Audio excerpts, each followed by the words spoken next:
Wankhede stadium వేదికగా Mumbai Indians Delhi Capitals జట్ల మధ్య జరిగిన 63వ ఐపీఎల్ మ్యాచ్లో ముంబై జట్టు సమిష్టిగా ఆడి సొంత మైదానంలో అద్భుత విజయాన్ని నమోదు చేసింది. ప్లే ఆఫ్ సిరీస్లో నిలవాలంటే గెలవక తప్పని మ్యాచ్లో ఢిల్లీ జట్టు దారుణంగా ఆడి ఏకంగా 59 పరుగుల తేడాతో ముంబై చేతిలో ఓటమిని మూటగట్టుకుని ఈ సీజన్ ఐపీఎల్ నుండి ఎలిమినేట్ అయిపోయింది. ఈ సీజన్ ప్రారంభంలో అద్భుతంగా ఆడిన ఢిల్లీ ఆ జోష్ని ముందుకు తీసుకువెళ్లడంలో విఫలమై లీగ్ దశ నుండే నిష్క్రమించింది. మరోవైపు సీజన్ ప్రారంభంలో తడబడిన ముంబై ఆ తర్వాత పుంజుకుని ఇంకో మ్యాచ్ మిగిలి ఉండగానే ప్లేఆఫ్స్కి చేరుకుంది. దీంతో ఈ సీజన్లో ప్లేఆఫ్స్కి చేరిన 4 జట్ల లెక్క తేలిపోయింది. ఈ మ్యాచ్ అనంతరం పాయింట్స్ టేబుల్ని గమనిస్తే 18 పాయింట్లు కలిగి ఉన్న కారణంగా గుజరాత్ జట్టు టేబుల్లో టాప్ స్థానంలో ఉండగా 17 పాయింట్లు ఉన్న బెంగళూరు జట్టు, పంజాబ్ జట్లు 2, 3 స్థానాల్లో నిలిచాయి.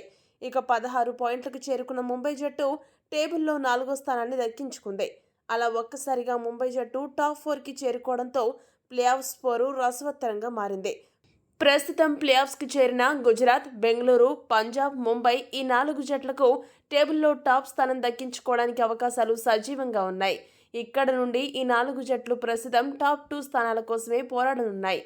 గుజరాత్ టాప్ 1 స్థానాన్ని కాపాడుకోవాలంటే వారు మిగిలిన 2 మ్యాచ్లను గెలిస్తే చాలు. అదే ఆర్సీబీ టాప్ 1కి చేరాలంటే ఆ జట్టు మిగతా 2 మ్యాచ్లు గెలవడమే కాదు, గుజరాత్, పంజాబ్ జట్లు కనీసం ఒక మ్యాచ్ ఓడిపోవాలి.